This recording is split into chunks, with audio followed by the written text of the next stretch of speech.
وہ اپنے billing wallet میں کاغذ کا ایک ٹکڑا لے کر ان کے پاس واپس آئی جس پر اس نے لکھا تھا کہ میں نے آپ کے حالات کو مد نظر رکھتے ہوئے آپ کا بل اپنے ذاتی اکاؤنٹ سے ادا کیا۔ یہ میری طرف سے تحفے کے طور پر $100 کی رقم ہے اور میں آپ کے لیے کم سے کم اتنا تو کر سکتی ہوں۔ آپ کی آمد کے لیے شکریہ۔ سارہ کے دستخط شدہ۔ ریسٹوراں سے نکلتے ہی یہ جوڑا بہت خوش تھا۔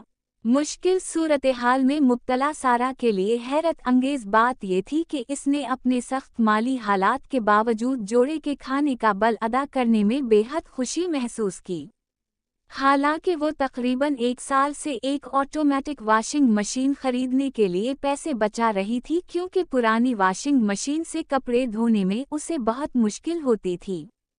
لیکن جس چیز نے اسے سب سے زیادہ دکھ پہنچایا وہ یہ تھا کہ جب اس کی دوست کو اس معاملے کا پتہ چلا تو سارہ کی دوست نے اسے بہت ڈانٹا۔